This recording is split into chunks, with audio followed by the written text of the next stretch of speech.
قرآن مجید، فرقان حمید اور احادیث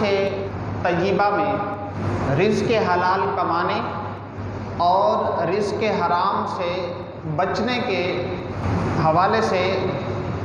بہت سارے مقامات پر ہمیں ترغیب دلائی گئی ہے،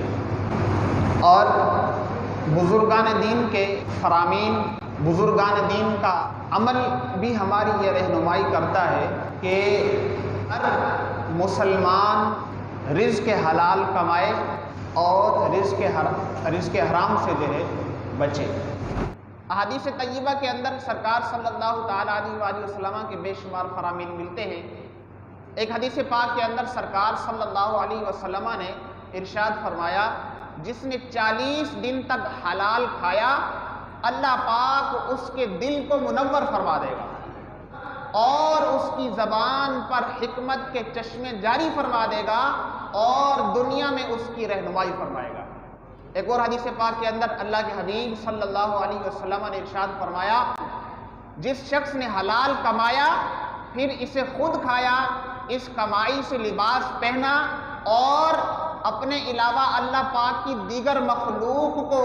کھلایا اور پہنایا، تو اس کا یہ عمل اس کے لیے برکت ہے اور پاکیزگی کا باعث ہے۔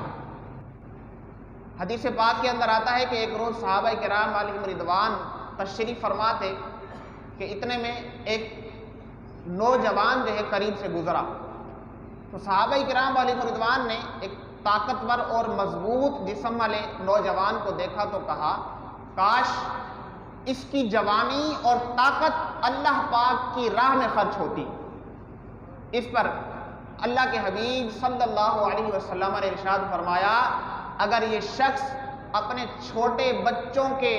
رزق کی تلاش میں نکلا ہے تو یہ اللہ کی راہ میں ہے، اور اگر یہ شخص اپنے بوڑھے والدین کے لیے رزق کی تلاش میں نکلا ہے تو بھی یہ اللہ کی راہ میں ہے۔ کتنی پیاری حدیث پاک ہے کہ بندہ اپنے لیے، اپنے بچوں کے لیے، اپنے بوڑھے والدین کے لیے رزق تلاش کرنے کے لیے، روزی روٹی کمانے کے لیے نکلتا ہے تو فرمایا کہ یہ اللہ کی راہ میں ہے۔ ایک اور حدیث پاک ہے، حضرت سعد رضی اللہ تعالی عنہ نے نبی کریم صلی اللہ علیہ وسلم کی بارگاہ میں عرض کی کہ یا رسول اللہ، آپ دعا فرمائیے کہ اللہ پاک میری دعا قبول فرما لیا کرے، میں جو بھی دعا اللہ کی بارگاہ میں کروں میری دعا قبول فرما لیا کرے۔ تو نبی کریم صلی اللہ علیہ وسلم نے ان سے ارشاد فرمایا، اے سعد، اپنے کھانے کو پاکیزہ بناؤ، تمہاری دعائیں قبول ہوا کریں گی۔ اپنا کھانا پاکیزہ بناؤ، تمہاری دعائیں قبول ہوا کریں گی۔ یقیناً اس میں ہمارے لیے بہت بڑا درس ہے، اور سیکھنے کی بات یہ ہے کہ آج ہم دعائیں قبول نہ ہونے کا رونا روتے ہیں نا، ہم کہتے ہیں دعائیں کرتے ہیں قبول نہیں ہوتی، ہم نے فلاں دعا کی ابھی تک وہ کام نہیں ہوا۔ تو پھر بندے کو اس حدیث پاک کی روشنی میں اپنی غذا پر غور کر لینا چاہیے، اپنے لقمے پر غور کر لینا چاہیے کہ یہ جو میں لقمہ کما رہا ہوں، یہ جو غذا اپنے پیٹ کے اندر ڈال رہا ہوں، یہ غذا اپنے بچوں کے پیٹ میں ڈال رہا ہوں، یہ کس ذریعے سے آ رہی ہے؟ حلال ذریعے سے آ رہی ہے، حرام ذریعے سے؟ حضرت ابراہیم بن ادہم رحمۃ اللہ تعالیٰ علیہ فرماتے ہیں کہ میں ایک مرتبہ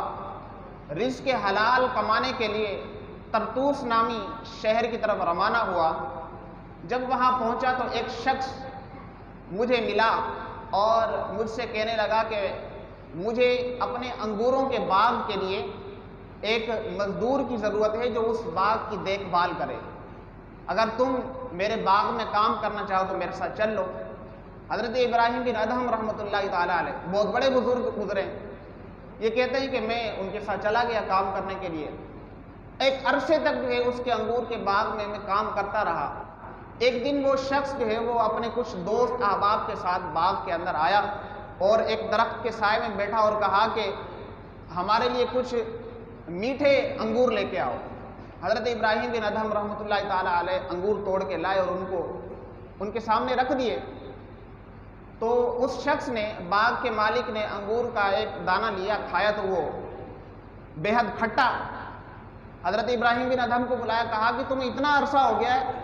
اس انگور کے باغ میں رہتے ہوئے، اس کی دیکھ بھال کرتے ہوئے، ابھی تک تمہیں یہ پتہ نہیں چلا کہ انگور میٹھا کون سا اور کھٹا کون سا ہے؟ حضرت ابراہیم بن ادہم رحمۃ اللہ تعالی علیہ نے ارشاد فرمایا کہ قسم خدا کی آج تک میں نے آپ کے باغ کا ایک دانہ بھی نہیں کھایا، اس لیے کہ آپ نے مجھے جو رکھا تھا وہ باغ کی دیکھ بھال کرنے کے لیے